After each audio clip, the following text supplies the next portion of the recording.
S ನಾಯಕನಾಗಿ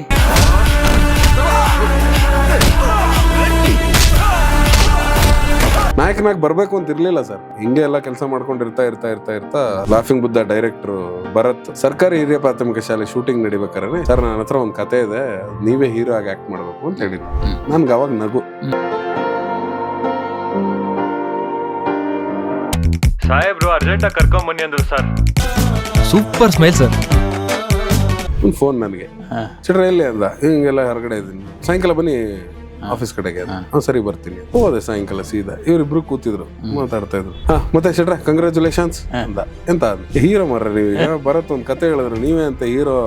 ಭರತ್ ಕಡೆ ತಿರುಗಿ, ಭರತ್ ನಾನಾ ಹೀರೋ ಅಂದೆ. ಸರ್ ಅವತ್ತೇ ಹೇಳಿದ್ನಲ್ಲ ಸರ್, ಯಾವತ್ತೂ ಅದೇ ಸರ್ಕಾರಿ ಟೈಮಲ್ಲೇ ಹೇಳಿದ್ನಲ್ಲ ಸರ್, ನೀವೇ ಹೀರೋ ಅಂತ. ಯೋಚನೆ ಮಾಡಿ ಭರತ್ ಏನಿಲ್ಲ ಸರ್, ನಾನು ಯೋಚನೆ ಮಾಡಿ ಡಿಸೈಡ್ ಮಾಡೋದು, ನೀವೇ ಸರ್ ಹೀರೋ. ರಿಷಭಿಗೆ ಕೇಳಿದೆ, ಅಲ್ಲ ಮರ ನನ್ನನ್ನು ನಂಬಿ ಇಷ್ಟು ಕೋಟಿ ಹಾಕ್ತೇನಾ ಅಂದೆ. ಬೀಪ್ ಮಧ್ಯದಲ್ಲಿ ಒಂದು ಪದ ಹಾಕೊಂಡ, ನಿನ್ನನ್ನು ನಂಬಿ ಯಾವನ ದುಡ್ಡು ಹಾಕ್ತಾನೆ, ಕತೆ ನಂಬಿ ಹಾಕ್ತೇವೆ, ಮುಚ್ಕೊಂಡು ಹೋಗಿ ಆಕ್ಟಿಂಗ್ ಮಾಡೋದು. ಇವ್ರನ್ನೆಲ್ಲ ಇಟ್ಕೊಂಡು ಏನ್ ಪೊಲೀಸ್ ಸ್ಟೇಷನ್ ನಡೆಸ್ತೀರಿ? ಇವರೆಲ್ಲ ಉಪಯೋಗ ಇಲ್ದವ್ರು. ಹಂಗಾದೆ ನಾನು ಹೀರೋ. ಬಟ್ ಅದಾದ್ಮೇಲೆ ಸುಮಾರು ಕತೆಗಳು ಬಂತು ಸರ್. ಅದರಲ್ಲಿ ಕೆಟ್ಟವು ಮಾಡಿದ್ದೀನಿ, ಒಳ್ಳೆವು ಮಾಡಿದ್ದೀನಿ. You are under arrest. ಹಿಡಿದ್ಬಿಟ್ಟೆ. ಏನ ಮೀನ್ ಹಿಡ್ಕೊ ಬರ್ತಿದ್ದೀರಾ? ಅದು ಬೀದಲ್ಲ ಸರ್, ಕೋಲು ಹೆಂಗೆ ಅಲ್ಲಾಡೋಯ್ತಾ?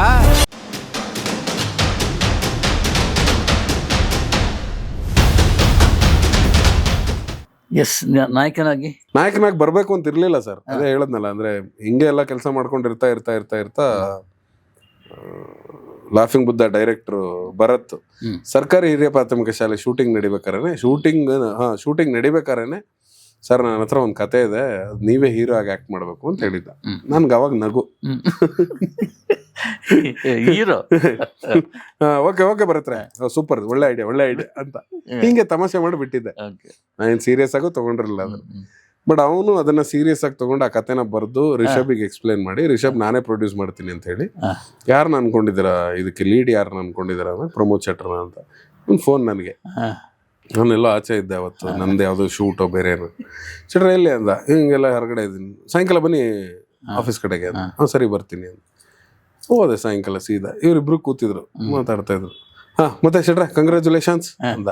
ಎಂತ ಅಂದ, ಹೀರೋ ಮಾರ್ರ ನೀವು, ಭರತ್ ಒಂದ್ ಕತೆ ಹೇಳಿದ್ರು, ನೀವೇ ಅಂತ ಹೀರೋ. ಭರತ್ ನಿಮ್ಮನ್ನೇ ಡಿಮ್ಯಾಂಡ್ ಮಾಡ್ತಾ ಇದಾರೆ, ಬೇರೆ ಯಾವ ಆರ್ಟಿಸ್ಟ್ ಬೇಡ, ನೀವೇ ಬೇಕಂತೆ, ಸಖತ್ ಡಿಮ್ಯಾಂಡ್ ಮಾಡ್ತಾ ಇದಾರೆ ಅಂದ. ನಾನು ಭರತ್ ಕಡೆ ತಿರುಗಿ, ಭರತ್ ನಾನಾ ಹೀರೋ ಅಂದೆ.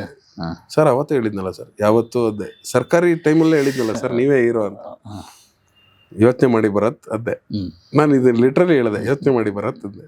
ಏನಿಲ್ಲ ಸರ್, ನಾನು ಯೋಚನೆ ಮಾಡಿ ಡಿಸೈಡ್ ಮಾಡೋದು, ನೀವೇ ಸರ್ ಹೀರೋ. ಸರಿ.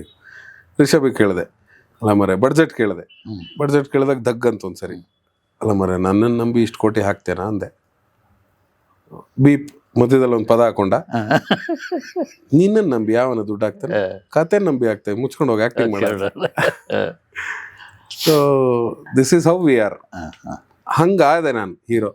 ಬಟ್ ಅದಾದ್ಮೇಲೆ ಸುಮಾರು ಕತೆಗಳು ಬಂತು ಸರ್. ಅದರಲ್ಲಿ ಕೆಟ್ಟವು ಮಾಡಿದ್ದೀನಿ, ಒಳ್ಳೆವು ಮಾಡಿದ್ದೀನಿ. ನಿರ್ಧಾರ ತಗೊಳಕ್ಕೆ ಗೊತ್ತಾಗ್ತಿಲ್ಲ ಅನ್ನೋದಕ್ಕಿಂತ ಅನಿವಾರ್ಯ ಕಾರಣಗಳಿಗೆ ಕೆಲವೊಂದು ಸಿನಿಮಾಗಳು ಮಾಡುವಂಥ ಪರಿಸ್ಥಿತಿಲಿ ಬಂದಿದ್ದೀನಿ. ಅಂದರೆ ಗೆಳೆತನಕ್ಕಾಗಿರ್ಬೋದು, ಮುಜುಗರಕ್ಕಾಗಿರ್ಬೋದು, ಅಥವಾ ಗಾಂಧಿನಗರದ ಧೋರಣೆ ಅಂತ ಹೇಳಲ್ಲ, ಮೋಸ್ಟ್ಲಿ ತಪ್ಪಾಗತ್ತೇನೋ ಅವ್ರು ಕೇಳಿದಾಗ ಮಾಡದೇ ಇದ್ರೆ ಅನ್ನೋಂಥ ಈ ಒಂದು ಸಂಕಟಕ್ಕೆ ಮಾಡಿದ್ದೀನಿ ಕೆಲವೊಂದು ಸಿನಿಮಾಗಳು. ಒಂದು 5-6 ಸಿನಿಮಾ ಆಗಿದೆ ಹೀರೋ ಆಗಿ, ಇನ್ನೊಂದು 2-3 ಸಿನಿಮಾ ಬರ್ತಾ ಇದೆ. ಬೇಸರ ಏನೂ ಇಲ್ಲ, ಆ್ಯಂಡ್ ಪ್ರೆಷರ್ ತಗೊಂಡು ಮಾಡ್ತಾ ಇಲ್ಲ. ಅವರಿಗೆ ಬಂದಾಗಲೇ ಓಪನ್ ಆಗಿ ಹೇಳ್ತಾ ಇದ್ದೀನಿ, ಅಂದರೆ ಇದಕ್ಕೆ ನಾನೇ ಹೀರೋ, ಇದನ್ನ ಈ ತೇರನ್ನ ನಾನೇ ತಗೊಂಡು ನಡೆಸ್ಕೊಂಡು ಹೋಗ್ಬೇಕು ಸರ್. ಈ ಥರದ್ದು ಯಾವುದೋ ಎಕ್ಸ್ಪೆಕ್ಟೇಷನ್ ಅಲ್ಲಿ ಬರಬೇಡಿ. ನಾನು ಆ ಪಾತ್ರಕ್ಕೆ ಏನು ಬೇಕು ಅದನ್ನು 100% ನಾನು ಮಾಡುವಂಥ ಪ್ರಯತ್ನ ಮಾಡ್ತೀನಿ. ಅದು ಬಿಟ್ಟು ನೀವು ಬಿಸ್ನೆಸ್ ಮಾಡಿಸ್ಕೊಡ್ತೀರಾ, ಅದಕ್ಕೆ ನೀವು ಹೀರೋ ಆಗಬೇಕು, ನೀವೇನೋ ಹೆಲ್ಪ್ ಮಾಡಿಬಿಡ್ತೀರಾ ಇಂಡಸ್ಟ್ರಿಯಲ್ಲಿ ನಮಗೆ, ಅದಕ್ಕೆ ನೀವು ಹೀರೋ ಆಗಬೇಕು ಸರ್. ಆ ಥರದ್ದು ಎಕ್ಸ್ಪೆಕ್ಟೇಷನ್ ಇಟ್ಕೊಂಡು ಯಾರು ಬರಬೇಡಿ. ಅದನ್ನು ಡೈರೆಕ್ಟಾಗಿ ಹೇಳ್ತೀನಿ ನಾನು. ಅಂದರೆ ಆದರೆ ಮಾಡೋಣ ಸರ್. ಅಂದರೆ ಈಗ ಸಿನಿಮಾ ಚೆನ್ನಾಗಿ ಓಡ್ತು ಅಂದಾಗ ಅದ್ರ ಬಿಸ್ನೆಸ್ಗೆ ನಾನು ಬೇಕಾಗಿಲ್ಲ, ಅದ್ರ ಪಡೆಗೆ ಅದೇ ಎಲ್ಲರೂ ಕರೀತಾರೆ, ಪ್ರೊಡ್ಯೂಸರ್ನ ಅವರೇ ಹುಡುಕ್ತಾರೆ, ಸ್ಯಾಟಲೈಟ್ ಆಗುತ್ತೆ, ಡಿಜಿಟಲ್ ಆಗುತ್ತೆ, ಬೇರೆ ಬೇರೆ ರೀಮೇಕ್ ರೈಟ್ಸ್ ಆಗುತ್ತೆ, ಡಬ್ಬಿಂಗ್ ರೈಟ್ಸ್ ಆಗುತ್ತೆ, ಅದ್ರ ಪಡೆಗೆ ಅದಾಗೋಗುತ್ತೆ. ಯಾವಾಗ ಸಿನಿಮಾ ಸ್ವಲ್ಪ ಹಿಂಗೆ ಅಲ್ಲಾಡ್ತಾ ಇದೆ, ಅವಾಗ ಎಲ್ಲರೂ ಬಂದು ಹೀರೋ ಜೊತೆನೆ ಕೂತ್ರೆ, ಸರ್ ಏನಾರು ಮಾಡಿ ಸರ್, ಏನಾರು ಮಾಡಿ ಸರ್ ಅಲ್ವಾ? ಏನು ಮಾಡೋಕ್ಕಾಗಲ್ಲ. ಅಂದರೆ ಎಲ್ಲ ಸಿನಿಮಾನು ಗೆದ್ರೆ ನಾವು ದೇವರಾಗ್ತಿದ್ವಲ್ಲ ಸರ್, ನಾವ್ಯಾಕೆ ಮನುಷ್ಯರಾಗಬೇಕು? ಎಲ್ಲಾ ಸಿನಿಮಾನು ಗೆದ್ರೆ ನಾವು ಹಿಂಗ್ ಕೂತ್ಕೋಬೋದಾಗಿತ್ತು. ಬನ್ನಿ ವರ ತಗೊಂಡು ಹೋಗಿ ಅಂತ. ಎಲ್ಲಾ ಸಿನಿಮಾ ಯಾರ್ದು ಗೆಲ್ಲಲ್ಲ ಇವತ್ತವರೆಗೂ. ನಿಮಗ್ ಗೊತ್ತಿರೋ ಹಿಸ್ಟ್ರಿ ನಂಗೆ ಗೊತ್ತಿಲ್ಲ. But take your names. ನೀವು ಹೇಳಿ. ಇಲ್ಲ ಈಗ ಒಬ್ಬ ನಿರ್ದೇಶಕಂದು 100% ಇಲ್ಲ ಇಲ್ಲ ಇಲ್ಲ ಎಲ್ಲಾ ಸಿನಿಮಾ ಹಿಟ್ ಆಗಿದೆ ಅನ್ನೋದು ಪುಟ್ಟಣ್ಣ ಈಗ ಇರ್ತಿದ್ರೆ ಏನಾಗಿರ್ತಿದ್ರು ನಾನು ಕಲ್ಪಿಸಬಲ್ಲೆ ಅಲ್ವಾ? ನಿಮ್ಗೆ ಒಬ್ಬ ಹೀರೋ ಹೇಳಿ 100% ಎಲ್ಲಾ ಸಿನಿಮಾನು ಗೆದ್ದಿದೆ? ಇಲ್ಲ. ಇಲ್ಲ ಆವ್ರೇಜ್ ಅಲ್ಲಿ ಹೇಳ್ಬೋದು ನಾವು. ಅಣ್ಣವ್ರದ್ದು 99% ಆವ್ರೇಜ್ ಇದೆ, 98%. ವಿಷ್ಣುವರ್ಧನ್ ಅವ್ರದ್ದು 98 97%. ಆವ್ರೇಜ್ ಹೇಳ್ಬೋದೇ ಬಿಟ್ರೆ ಅಷ್ಟೂ ಸಿನಿಮಾಗಳು ಹಿಟ್ ಆಗಿದೆ. ಅದಲ್ಲ ಸೀರಿಯಲ್ ನಾನು ಆಕ್ಟ್ ಮಾಡಿದ್ದೆ ಸರ್. ಅಣ್ಣಯ್ಯ ಈಗ ಪ್ರೊಡ್ಯೂಸ್ ಮಾಡ್ತಾ ಇರೋದು production, ಅಣ್ಣಯ್ಯ ಮತ್ತೆ ಶುಭಶ್ಯ ಶೀಘ್ರಂ. ಶುಭಶ್ಯ ಶೀಘ್ರಂ ಇದೆರಡು ನಡೀತಾ ಇದೆ, ಚೆನ್ನಾಗಿ ನಡೀತಾ ಇದೆ. ಮೂರನೇದು ಇನ್ನೂ ಹೆಸರಿಟ್ಟಿಲ್ಲ ಸರ್, ಡಿಸ್ಕಷನ್ ಆಗಿದೆ, ಕತೆ ಓಕೆ ಆಗಿದೆ, ಆಡಿಷನ್ ನಡೀತಾ ಇದೆ, ಝೀಗೆ ಮಾಡ್ತಾ ಇದೆ. ಆಡಿಷನ್ ಎಲ್ಲ ನಡೀತಾ ಇದೆ. ಒಳ್ಳೆ ಲಾಭದಾಯಕನ ಅಂದ್ರೆ ನಿಧಾನ, ಅಂದ್ರೆ ದಿನದ ಕೂಳು, ಓಕೆ, ಹಬ್ಬದ ಕೂಳಲ್ಲ. ಸಿನಿಮಾ ಹಬ್ಬದ ಕೂಳು ಬಂದ್ರೆ ಹೋದ್ರೆ ಗೊತ್ತಲ್ಲ. ಇದು ದಿನದ ಕೂಳು ಅಂದ್ರೆ ಎವ್ರಿ ಡೇ ತಲೆ ಕೊಡುವಂತವ್ರು ಯಾರು ಇರ್ಬೇಕು. ಸೊ ಅದಕ್ಕೆ ನನ್ನ ಹೆಂಡತಿ ಕರೆಕ್ಟ್ ಆಗಿದ್ದಾಳೆ. ಹೌದು, ಅವಳು ಪ್ರತಿದಿನ ತಲೆ ಕೊಡ್ತಾಳೆ. ದೊಡ್ಡ ಸ್ಟ್ರೆಂತ್ ಅಲ್ಲ, ಸಿಕ್ಕಾಬಿಡೆ ಸರ್. ಇನ್ಫ್ಯಾಕ್ಟ್ ನಾನು ಸುಮಾರಷ್ಟು ಹಳೆ ವಿಚಾರಗಳು ಸುಮಾರು ಇಂಟರ್ವ್ಯೂ ಅಲ್ಲಿ ಹೇಳಿದ್ದೀನಿ ಅಂತ ನಿಮ್ಮ ಹತ್ರ ಹೇಳ್ಕೊಳ್ಳಿಲ್ಲ. ಬಿಟ್ರೆ ನಾನು ಅವಳನ್ನ ಪ್ರೀತಿ ಮಾಡಿದ್ದು ಫಸ್ಟ್ PUC ಲಿ. ಇಬ್ರು ರಂಗಭೂಮಿಲೇ ಒಟ್ಟಾಗಿದ್ದು. ಅವಳು ನಾಟಕ ಮಾಡ್ತಿದ್ಲು, ನಾನು ನಾಟಕ ಮಾಡ್ತಿದ್ದೆ. ಅಲ್ಲಿಂದ ಇಬ್ರು ಒಂದಾದ್ವಿ. ಅಲ್ಲಿಂದ 10 ವರ್ಷ ಪ್ರೀತಿ ಮಾಡಿದೆ, 2000 ಇಂದ 2010 ವರೆಗೆ. 2010 ಅಲ್ಲಿ ಮದುವೆ ಆದೆ. ಮದುವೆ ಆಗೋಕ್ಕಿಂತ ಮುಂಚೆ ಒಂದಿಷ್ಟು ಡಿಸ್ಕಷನ್ಸ್. ಯಾಕಂದ್ರೆ ನಾನು ಅವಳಿಗೂ ಹೇಳಿದ್ದೆ, ನನ್ನ ಮನೆಯಿಂದ ನಾನೇನು ತರಲ್ಲ, ನಿನ್ನ ಮನೆಯಿಂದ ನೀ ಏನು ತರಬೇಕಾಗಿಲ್ಲ, ನೀ ಏನು ತಂದರೂ ನನಗೆ ಬೇಡ, ನನ್ನ ಮನೆಯಿಂದಂತೂ ನಾನೇನು ತರಲ್ಲ. ಸೊ ಇಬ್ಬರೇ ಬದುಕಬೇಕು, ಇಬ್ಬರೇ ಜೀವನ ಕಟ್ಕೋಬೇಕು, ಇಬ್ಬರೇ. ಅಂದರೆ ಆ ರಂಗಭೂಮಿ ಕಲಿಸ್ಬಿಟ್ಟಿತ್ತು ಸ್ವಾಭಿಮಾನದಲ್ಲಿ ಬದುಕೋದನ್ನು ಕಲಿಸ್ಬಿಟ್ಟಿತ್ತು. ಹಿಂಗೆ ಇರ್ಬೇಕು ನೀನು, ಹಿಂಗೆ ಬದುಕಬೇಕು ಅನ್ನೋದು. ಆವಾಗ ಒಂದಿಷ್ಟು ಹೆಣ್ಮಕ್ಳ ಮನೇಲಿ ಇರುತ್ತಲ್ಲ ಗಲಾಟೆ. ಹುಡುಗನ್ ನೋಡ್ತಿದ್ರು, ನಾವು ಈ ಕಡೆ ಇನ್ನೂ ಸೆಟ್ಲ್ ಆಗಿರಲಿಲ್ಲ. ಈ ಥರದ್ದೆಲ್ಲ ನಡಿಬೇಕಾದ್ರೆ ಯಾವತ್ತೋ ಒಂದಿನ ಹಿಂಗೆ ಮಾತಾಡಿದ್ದು ಇವತ್ತಿಗೂ ಅವಳಿಗೂ ನೆನಪಿರೋದು, ನನಗೂ ನೆನಪಿರೋದೇನು ಅಂದರೆ, ಆಗಲ್ಲ ಬಿಡಿದು. ಈ ಮದುವೆಗೋಸ್ಕರ ನಾನು ಸೀರಿಯಲ್ ಇಂಡಸ್ಟ್ರಿಗೆ ಎಂಟರ್ ಆಗಿದ್ದು ಸರ್. ಮದುವೆಗೋಸ್ಕರ? ಹೌದು. ಯಾಕೆಂದ್ರೆ ನನಗೆ ರಂಗಭೂಮಿ, ಸಾಮಾನ್ಯವಾಗಿ ಮದುವೆಗೋಸ್ಕರ ಅದನ್ನು ಬಿಟ್ಟು ಬರ್ತೀನಿ ಅಂತ ಹೇಳೋದು ಪದ್ಧತಿ ಇಲ್ಲ. ನಾನು ಬರೀ ರಂಗಭೂಮಿಲಿದ್ದೆ. ಅವಳು ಕೇಳಿದ್ಲು, ಅಂದ್ರೆ ಮನೆಯವ್ರಿಗೆ ಏನ್ ಹೇಳಿ, ಬರೀ ರಂಗಭೂಮಿಲಿ ಕೆಲಸ ಮಾಡ್ಕೊಂಡಿದ್ದಾನೆ ಅಂದ್ರೆ ಅವ್ನ ಸಂಪಾದನೆ ಏನು, ಅವನು ಹೇಗೆ ಎತ್ತ ಅಂತ ಕೇಳ್ತಾರೆ. ಅಂದ್ರೆ ಇಬ್ರು ಒಂದೇ ಕಾಸ್ಟ್ ಆಗಿರೋದ್ರಿಂದ ಗಲಾಟೆ ಇರಲಿಲ್ಲ ಸರ್. ಬಟ್ ಕನ್ಸರ್ನ್ ಅವ್ರ ಪೇರೆಂಟ್ಸಿಗೂ ಇರುತ್ತಲ್ಲ, ಇವ್ನು ಏನ್ ಮಾಡ್ತಾನೆ, ಏನು ಎತ್ತ ಅನ್ನೋದು ಅವ್ರಿಗೂ ಇರುತ್ತೆ. ಸೊ ಅವಳು ಆವಾಗ ಫೋರ್ಸ್ ಮಾಡಿ, ಇಲ್ಲ ಸೀರಿಯಲ್ಗೆ ಎಂಟ್ರ್ ಆಗಿ ನೀವು ಅಂತ ಹೇಳಿ. ನನ್ನ ಮೊದಲನೇ ಅಂದರೆ ಅಷ್ಟರೊಳಗೆ DD1 ಅಲ್ಲಿ ಸೀರಿಯಲ್ಗಳು ಸ್ಟಾರ್ಟ್ ಆಗಿತ್ತು. DD1 ಅಲ್ಲಿ ಒಂದು ಸೀರಿಯಲ್ ಮಾಡಿದೆ ನಾಯಕನಾಗಿ. ಸೊ ಅಲ್ಲಿಂದ ಸೀರಿಯಲ್ ಇಂಡಸ್ಟ್ರಿ ಶುರುವಾಯಿತು. ಲಕುಮಿ ಅನ್ನುವಂಥ ಧಾರಾವಾಹಿ, ಪಾಪಣ್ಣ ಅನ್ನುವಂಥ ಕ್ಯಾರೆಕ್ಟ್ರು ಇವತ್ತಿಗೂ ತುಂಬ ಜನ, ನಾನು ಮೋಸ್ಟ್ಲಿ ಹಳ್ಳಿಗಳಿಗೆ ಹೋದ್ರೆ ಇವತ್ತಿಗೂ ನನ್ನ ಪಾಪಣ್ಣ ಅಂತಲೇ ಕರೀತಾರೆ. ಅಂದರೆ ಅದು ಮುಗಿದ 15 ವರ್ಷ ಆದ್ರೂ ಆ ಹೆಸರಲ್ಲೇ ಕರೀತಾರೆ. ಮಿಲನಾ ಪ್ರಕಾಶ್ ಅವರು ನಿರ್ಮಾಪಕರಾಗಿದ್ರು. ಅವ್ರದ್ದು ಫಸ್ಟ್ ಸೀರಿಯಲ್ ಅನ್ಸುತ್ತೆ ಮೋಸ್ಟ್ಲಿ. ಅದರಲ್ಲಿ ನಾನು ಪಾತ್ರ ಮಾಡಿದ್ದೆ. ಮಿಲನಾ ಪ್ರಕಾಶ್ ಸರೇ ಬಂದು ಭಾಳ ಚೆನ್ನಾಗಿ ಮಾಡ್ತಾ ಇದ್ದೀರಾ ಅಂತೆಲ್ಲ ಹೊಗಳಿ ಹೋಗಿದ್ರು. ಸೊ ಅದು ಮಾಡ್ತಾ ಇದ್ದೆ ಮದುವೆಗೋಸ್ಕರನೇ. ಸೀರಿಯಲ್ ಮಾಡೋಕ್ಕೆ ಶುರು ಮಾಡಿದ್ದು ಮದುವೆಗೋಸ್ಕರ. ಸಂಪಾದನೆ ಏನು ಅಂತ ಕ್ವೆಶನ್ ಮಾರ್ಕ್ ಬರುತ್ತೆ ಅಂತ. ಒನ್ ಪಾಯಿಂಟ್ ಆಫ್ ಟೈಮ್ ಮದುವೆ ಆಗಿದ ತಕ್ಷಣ ಬೇಕಾದ್ರೆ ಬಿಟ್ಬಿಡಿ, ಅಲ್ಲಿ ತನಕ ಮಾಡಿ ಅಂತ ಅವಳು ಹೇಳಿದ್ಲು. ಸೊ ಮದುವೆ ಆಗಿ 1.5 ವರ್ಷದ ನಂತರ, 2 ವರ್ಷದ ನಂತರ ನಾನು ಸಡನ್ನಾಗಿ ಒಂದಿನ ರಾತ್ರಿ, ನಾನು ಇನ್ನು ಸೀರಿಯಲ್ ಮಾಡಲ್ಲ, ನಾನು ವಾಪಸ್ ರಂಗಭೂಮಿಗೆ ಹೋಗ್ತೀನಿ, ನನಗೆ ಸೀರಿಯಲ್ ತುಂಬ ಮೊನೋಟನಸ್ ಅನ್ನಿಸ್ತಾ ಇದೆ, ನನ್ನ ಕೈಲಿ ಆಗಲ್ಲ, ಇದು ನಂದಲ್ಲ ಫೀಲ್ಡ್ ಇದು. ಸೊ ನಾನು ವಾಪಸ್ ರಂಗಭೂಮಿಗೆ ಹೋಗಬೇಕು, ರಂಗಭೂಮಿ ಕೆಲಸಗಳು ಮಾಡೋಕ್ಕಾಗ್ತಿಲ್ಲ ಸೀರಿಯಲಿಂದ ಅಂಥೇಳಿ ಒಂದು ದಿನ ರಾತ್ರಿ ನಾನು ನಿರ್ಧಾರ ತೊಗೊಂಡಾಗ ಅವಳು ಒಂದು ಮಾತು ಆಡಿದೆ, ತುಟಿಕ್ ಪಿಟಿಕ್ ಅಂದೆ, you go with your passion, ನನಗೆ ಡಿಸ್ಟರ್ಬ್ ಮಾಡೋಕ್ಕೆ ಇಷ್ಟ ಇಲ್ಲ, ನೀವು ಹೋಗಿ, ಆಯ್ತು, ನೀವು ರಂಗಭೂಮಿಲಿ ಏನು ಅಚೀವ್ ಮಾಡಬೇಕು ಅಂದ್ಕೊಂಡಿದ್ದೀರಾ, ನೀವು ಹೋಗಿ, ಮನೆ ಪರಿಸ್ಥಿತಿ ಅಂದೆ, ನಾನು ನೋಡ್ಕೋತೀನಿ. ಅವಳು ಆ್ಯಕ್ಟಿಂಗ್ ಮಾಡ್ತಾಯಿದ್ಲು. ಅವಳು ನನಗಿಂತ ಬೆಟರ್ ಪ್ಲೇಸಲ್ಲೇ ಇದ್ಲು ಅವಳು ಇನ್ಫ್ಯಾಕ್ಟ್. ಸೊ 2 ವರ್ಷ ಸರ್, ₹1 ನಾನು ಸುಪ್ರೀತಾ ಶೆಟ್ಟಿ. 2 ವರ್ಷ ಸರ್, ನಾನು ಮನೆಗೆ ತೊಗೊಂಡೋಗೋಷ್ಟು ಸಂಪಾದನೆ ಮಾಡ್ತಿರ್ಲಿಲ್ಲ. ನನ್ನ ರಂಗಭೂಮಿ ಸಂಪಾದನೆ ನನ್ನ ಖರ್ಚಿಗೆ ಆಗ್ತಿತ್ತು ಬಿಟ್ಟರೆ ಮನೆ ನೋಡ್ಕೊಳ್ಳೋಷ್ಟು ಸಂಪಾದನೆ ಇರಲಿಲ್ಲ. ಬಟ್ ಆ 2 ವರ್ಷ ಒಂದು ಚೂರು ನನಗಾಗಿರ್ಬೋದು, ನನ್ನ ಮನೆಗಾಗಿರ್ಬೋದು, ಅಂದರೆ ನನ್ನ ಮನೆ ಇನ್ ದ ಸೆನ್ಸ್ ನಾವೆಲ್ಲ ಅಳಿಯ ಸಂತಾನ ಆಗಿರೋದ್ರಿಂದ ನಾನು ಅವ್ರ ಅಪ್ಪ ಅಮ್ಮನ ಜೊತೆನೇ ನಮ್ಮ ಸಂಸಾರ ಯಾವಾಗಲೂ. ಈಗ ನನ್ನ ಅಕ್ಕ ನನ್ನ ತಂದೆ ತಾಯಿನ ಟೇಕ್ ಕೇರ್ ಮಾಡ್ತಾರೆ, ನಾನು ನನ್ನ ವೈಫ್ನ ತಂದೆ ತಾಯಿನ ಟೇಕ್ ಕೇರ್ ಮಾಡಬೇಕು. ಇದು ನಮ್ಮ ಅಳಿಯ ಸಂತಾನದಲ್ಲಿ ನಿಮ್ಗೆ ಸೌತ್ ಕನ್ನಡದಲ್ಲಿ ಗೊತ್ತಿರುವಂಥ ವಿಚಾರ. ಸೊ 2 ವರ್ಷ ನಾನು ಯಾವುದೇ ಸಂಪಾದನೆ ಇಲ್ಲದೆ ಇದ್ರೂ ಎರಡು ವರ್ಷ ಆಲ್ಮೋಸ್ಟ್ ಅವಳೇ ಇಡೀ ಮನೆಯನ್ನು ಜವಾಬ್ದಾರಿ ತೊಗೊಂಡು ಯಾವತ್ತೂ ಒಂದು ದಿನ ಕೆಮ್ಮಲಿಲ್ಲ. ನೀವು ಸಂಪಾದನೆ ಮಾಡ್ತಿಲ್ಲ, ನೀವು ನಾಟಕ ಅಂದ್ಕೊಂಡು ಕಾಲ ಕಳೀತಿದ್ದೀರಿ, ಈ ಥರದ್ದು ಯಾವುದೇ ಪ್ರಶ್ನೆಗಳು ಇಲ್ಲದೆ ಮನೆಯನ್ನು ತೂಗಿಸ್ಕೊಂಡು ಹೋಗಿದ್ದು ಅವಳು. ಯಾಕಂದರೆ ಅವಳಿಗೆ ಏನೋ ಒಂದು ನಂಬಿಕೆ ಇತ್ತು ನನ್ನ ಮೇಲೆ, ಯಾವತ್ತೋ ಒಂದಿನ ಇವನೇನೋ ಒಂದು ಮಾಡ್ತಾನೆ, ಸಾಧನೆ ಮಾಡ್ತಾನೆ ಅನ್ನೋ ನಂಬಿಕೆ ಇತ್ತು. ಸೊ ಆ ಥರದ ಹೆಂಡತಿ ಇದ್ದಾಗ, ಆ ಥರದ ಒಂದು ಬೆನ್ನೆಲುಬಿದ್ದಾಗ ನಿಮಗೆ ಯಾವುದೇ ರೀತಿಯಾದ ಸಾಹಸಕ್ಕೆ ಕೈ ಹಾಕೋಕ್ಕೂ ಹೆದರಿಕೆ ಆಗಲ್ಲ ಅಂತ. ಸೊ ಅವಳು ಬ್ಯಾಕ್ ಸಪೋರ್ಟ್ ಏನಿತ್ತು ಅದು ಮೋಸ್ಟ್ಲಿ ನನಗೆ ಧೈರ್ಯ ಮಾಡ್ತು ಇಲ್ಲಿ ತನಕ ಬರೋದಕ್ಕೆ. ಸಿನಿಮಾಗಳಿಗಾಗಿರ್ಬೋದು, ಈಗ ಎನಿ ಸಿನಿಮಾ ಸರ್, ನಾನು ಫಸ್ಟ್ ಸಿನಿಮಾ ಜುಗಾರಿ ಅಂತ ಒಂದು ಮಾಡಿದೆ. ಅದು ಕೂಡ ನನಗೆ ಕೌತರ್ ಸರ್ ಒಂದು ನಾಟಕ ಡೈರೆಕ್ಟ್ ಮಾಡಿಸ್ತಾ ಇದ್ರು. ಸೊ ಅವ್ರ ಜೊತೆ ನಾಟಕ ಮಾಡ್ಬೇಕಾದ್ರೆ ನರಸಿಂಹರಾಜು ಅವರ ಮೊಮ್ಮಗ ಜುಗಾರಿ ಸಿನಿಮಾದ ಹೀರೋ, ಅವರು ಆ್ಯಕ್ಟಿಂಗ್ ಕ್ಲಾಸ್ಗೆ ಕೌತರ್ ಸರ್ ಹತ್ರ ಬರ್ತಿದ್ರು. ಒಂದಿನ ಅವರು ಸ್ವಲ್ಪ ಬೇಗ ಬಂದರು, ಅವಾಗ ನಮ್ಮದು ರಿಹರ್ಸಲ್ ನಡೀತಾ ಇತ್ತು. ಅವಾಗ ನೋಡಿದಾಗ ಅವ್ರು ಕೇಳಿದ್ರಂತೆ, ಸರ್ ಇವ್ರು ನಮ್ಮ ಸಿನಿಮಾದಲ್ಲಿ ಆ್ಯಕ್ಟ್ ಮಾಡ್ತಾರ ನೀನೇ ಕೇಳು ಅಂತ ಹೇಳಿದ್ರು. ಅವ್ರು ಕೇಳಿದ್ರು ನನ್ನ ಹತ್ರ, ನಮ್ಮ ಸಿನಿಮಾದಲ್ಲಿ ಒಂದು ಕ್ಯಾರೆಕ್ಟರ್ ಇದೆ ಮಾಡ್ತೀರಾ ಅಂತ. ಅವಾಗ ತಾನೇ ಸೀರಿಯಲ್ ಎಲ್ಲ ಬಿಟ್ಟು ವಾಪಸ್ ರಂಗಭೂಮಿಗೆ ಬರಬೇಕು ಅಂತ ಹೊರಟಂಥ ಟೈಮ್ ಅದು. ಕೇಳಿದಾಗ ನಾನು ಇಲ್ಲ ಸರ್ ಮಾಡಲ್ಲ, ವಾಪಸ್ ಕ್ಯಾಮ್ರಾ ಮುಂದೆ ಬರಬೇಕು ಅಂತ ಏನಿಲ್ಲ, ನಾನು ರಂಗಭೂಮಿಲೇ ಇರಬೇಕು. ಅವಾಗ ಕರೆದ್ರು, ಶೆಟ್ಟಿ ನಿಂಗಂತ ಮಂಡ್ಯ ಒಳಗಿದ್ದೇನೆ, ಹೋಗಿ ಆ್ಯಕ್ಟಿಂಗ್ ಮಾಡ್ಬಾರ, ಗೊತ್ತಾಗುತ್ತೆ ಸಿನಿಮಾ ಹೆಂಗೆ ನಡೆಯುತ್ತೆ ಅಂತ. ಮಾಡಿಲ್ಲಲ್ಲ ಇವತ್ತರೆಗೂ ಸಿನಿಮಾ, ಹೋಗಿ ಮಾಡೋಗು ಅಂತ. ಆ ಸಿನಿಮಾ ಆದಮೇಲೆ ಮತ್ತೆ ನಾನು ಸಿನಿಮಾ ಮಾಡಿಲ್ಲ, ನಾನು ವಾಪಸ್ ರಂಗಭೂಮಿಯಲ್ಲೇ ಇದ್ದೆ. ಅದಾದಮೇಲೆ ಉಳಿದವರು ಕಂಡಂತೆ. ಸೊ ಉಳಿದವರು ಕಂಡಂತೆ ಆದಮೇಲೆ ದೇವ್ರ ದಯೆ ವಾಪಸ್ ಹಿಂತಿರುಗಿ ನೋಡೋಕ್ಕೆ ಬಿಟ್ಟಿಲ್ಲ, ಅಂದರೆ ಜನನೂ ಬಿಟ್ಟಿಲ್ಲ. ಅಂದರೆ ನನ್ನ ಕ್ಯಾರೆಕ್ಟರ್ ಇಷ್ಟ ಆಯಿತು, ಅಲ್ಲಿಂದನೇ ನನಗೆ ಬ್ಯಾಕ್ ಟು ಬ್ಯಾಕ್ ಸಿನಿಮಾಗಳು ಬರೋಕ್ಕೆ ಶುರು ಆಯಿತು, ಅಲ್ಲಿಂದನೇ ಸಿನಿಮಾಗಳು ಮಾಡೋಕ್ಕೆ ಶುರು ಮಾಡಿದೆ. ಹಾಗಂತ ನನಗೇನು ತಿಂಗಳ ಸಂಪಾದನೆ ಇರಲಿಲ್ಲ ಸರ್. ಆಗಲೂ ಕೂಡ 1 ವರ್ಷಕ್ಕೆ 1 ಸಿನಿಮಾ, 1 ವರ್ಷಕ್ಕೆ 2 ಸಿನಿಮಾ, ಇದೇ ಥರ ಇದ್ದಿದ್ದು ನಾವು. ಅವಾಗೇನು ನಮ್ಮ ಸಂಭಾವನೆ ಏನು ತುಂಬ ದೊಡ್ಡದಾಗೂ ಇರಲಿಲ್ಲ, ಜೀವನ ನಡ್ಸೋಕ್ಕೆ ಏನು ಬೇಕೋ ಅಷ್ಟಂತೂ ಸಾಕಾಗ್ತಿರಲಿಲ್ಲ. ಆಗಲೂ ಕೂಡ ಮನೆಯನ್ನು ಸಂಭಾಳಿಸ್ಕೊಂಡು ಹೋಗಿ, ಇಲ್ಲ ನೀವೇನೋ ಮಾಡ್ತೀರಾ ಮಾಡಿ, I have confidence on you ಅಂದ್ಕೊಂಡು ನನಗೆ ಸಪೋರ್ಟ್ ಮಾಡಿಕೊಂಡೇ ಬಂದು ಇವತ್ತು ನಾನು ಪ್ರೊಡಕ್ಷನ್ ಹೌಸ್ ಇಷ್ಟು ದೊಡ್ಡ ಮಟ್ಟಕ್ಕೆ ನಿಂತ್ಕೊಳ್ಳೋಕ್ಕೆ ಕಾರಣ ಅವಳೇನೆ. ಆ್ಯಂಡ್ ಅವಳು ನಿಮ್ಗೆ ಆಬ್ವಿಯಸ್ಲಿ ಗೊತ್ತು, ರಂಗಭೂಮಿ ಕಲಾವಿದರಂದಿದ ತಕ್ಷಣ ಡೇ ನೈಟ್ ದುಡಿತಾಳೆ. ಇವತ್ತಿಗೂ ಆಫೀಸಿಂದ ಅಕೌಂಟ್ಸು ಇನ್ನೊಂದು ಮತ್ತೊಂದು ಏನೋ ಫಿನಿಶ್ ಆಗಲಿಲ್ಲ, ಅಥವಾ ಯಾವುದೋ ನೈಟ್ ಶೂಟ್ ನಡೀತಾ ಇದೆ ಅಂದರೆ ಹೋಗಿ ಸ್ಪಾಟಲ್ಲಿ ನಿಂತ್ಕೊಂಡು ಶೂಟಿಂಗ್ ಮುಗಿಸಿ ರಾತ್ರಿ 2 ಗಂಟೆ ಆಗಲಿ 3 ಗಂಟೆ ಆಗಲಿ 4 ಗಂಟೆ ಬೆಳಗಿನ ಜಾವ ಆಗಲಿ ಮುಗಿಸ್ಕೊಂಡು ಮನೆಗೆ ಬರ್ತಾಳೆ. ಅಷ್ಟು ಧೈರ್ಯ, ಅಷ್ಟು ಶಕ್ತಿ ಅವಳು ನನಗೆ ಕೊಟ್ಟಿದ್ದಾಳೆ.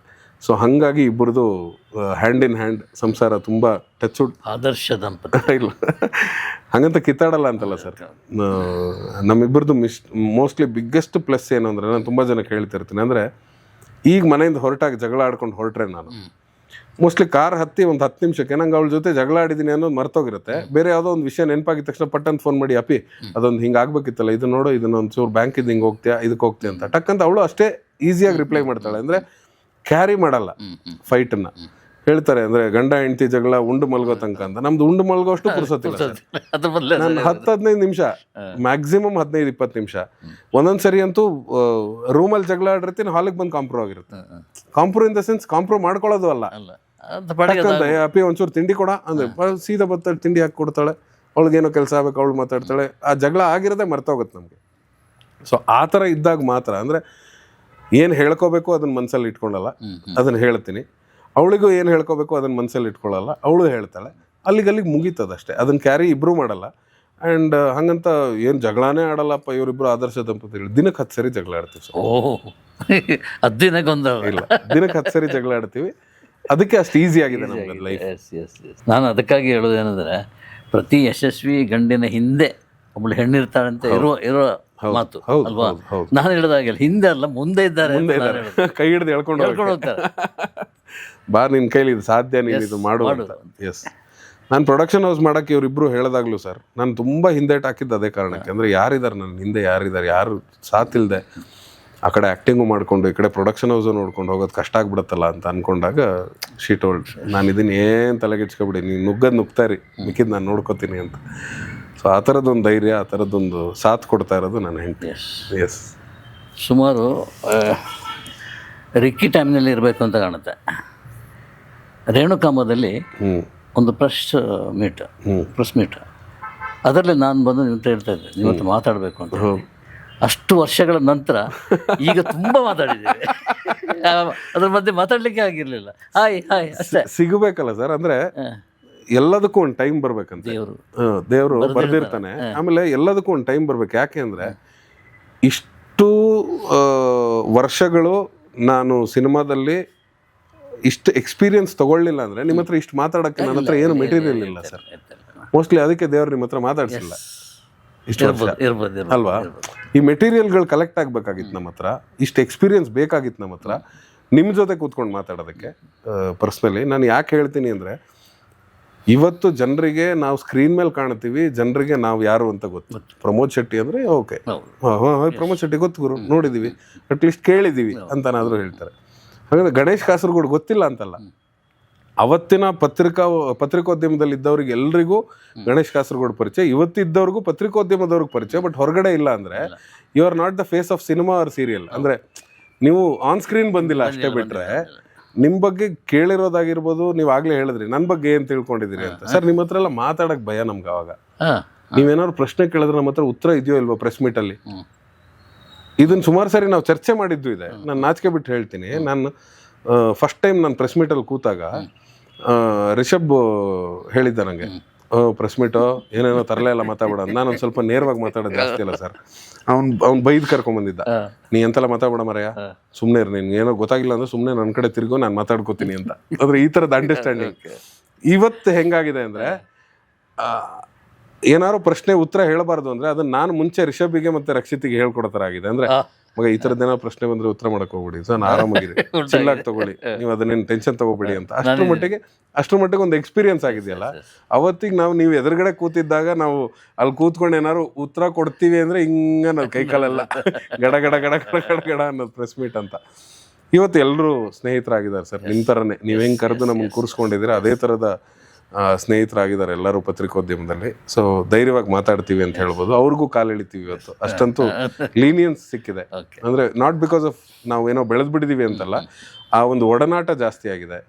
ಕೆಲವು ಸರಿ ಸುಮಾರು ಪ್ರೆಸ್ನವ್ರು ಕೇಳಿದ್ದಿದೆ ನನಗೆ, ಎಂತ ಶೆಟ್ರೆ ಎಲ್ಲ ಸಿನಿಮಾದಲ್ಲೂ ಇದ್ದೀರಾ, ವಾರಕ್ಕೆ 2 ಸಿನಿಮಾ ನಿಮ್ಮದೇ ರಿಲೀಸ್ ಆಗ್ತಿದೆ ಅಂತ. ಖುಷಿ ಆಗುತ್ತೆ ಒಂದು ಕಡೆ. ಎಸ್, ಅಷ್ಟು ಕೆಲಸ ಕೊಟ್ಟಿದ್ದಾನೆ ದೇವರು, ಕೈ ತುಂಬ ಕೆಲಸ ಕೊಟ್ಟಿದ್ದಾನೆ. ಮಾಡ್ತಾ ಇದ್ದೀವಿ. ಎಲ್ಲೋ ಒಂದು ಕಡೆ ಎಡವ್ತೀವಿ ಅಂದಾಗ ಸ್ನೇಹಿತರು ಬೇಕಾಗುತ್ತೆ. ತಪ್ಪುದಾರಿ ಮಗ ವಾಪಸ್ ಬಾ ಅಂತ ಹೇಳೋಕ್ಕೆ. ಅದು ನಮ್ಮ ಟೀಮಲ್ಲಿ ತುಂಬ ಚೆನ್ನಾಗಿದೆ ಆ ಕೋಆರ್ಡಿನೇಷನ್. ಸೊ ಹಾಗಾಗಿ ಇವತ್ತವರೆಗೂ ಎಲ್ಲೂ ತಪ್ಪುದಾರಿಗೆ ಹೋಗುವಂಥ ಪ್ರಯತ್ನ ಆಗಲಿಲ್ಲ ಅಂತ ಧೈರ್ಯ.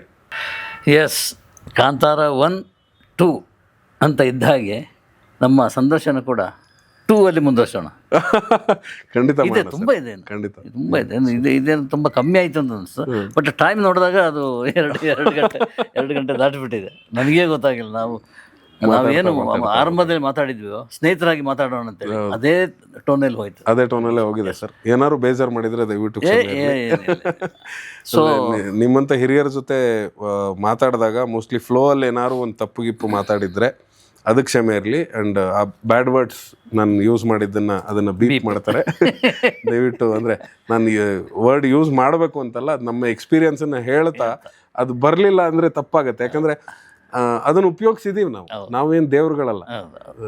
ನಾವು ಆ ಥರದ ಭಾಷೆಗಳನ್ನು ನಾವಿದ್ದಾಗ, ಎಸ್ಪೆಷಲಿ ನಾವು ಸೇರಿದಾಗ ಆ ಥರದ್ದು ಪದ ಬಳಕೆಗಳನ್ನ ನಾವು ಮಾಡ್ಕೋತೀವಿ. ಅದು ನಡೆಯುತ್ತೆ.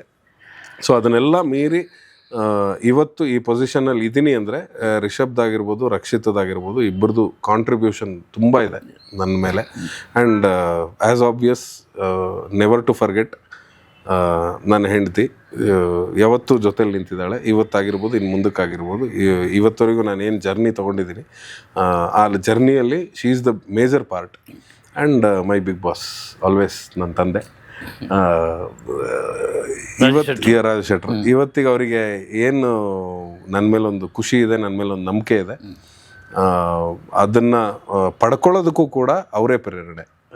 ಆ ಹಠ, ಆ ಸ್ವಾಭಿಮಾನ ಅವೆಲ್ಲವೂ ಅವರಿಂದನೇ.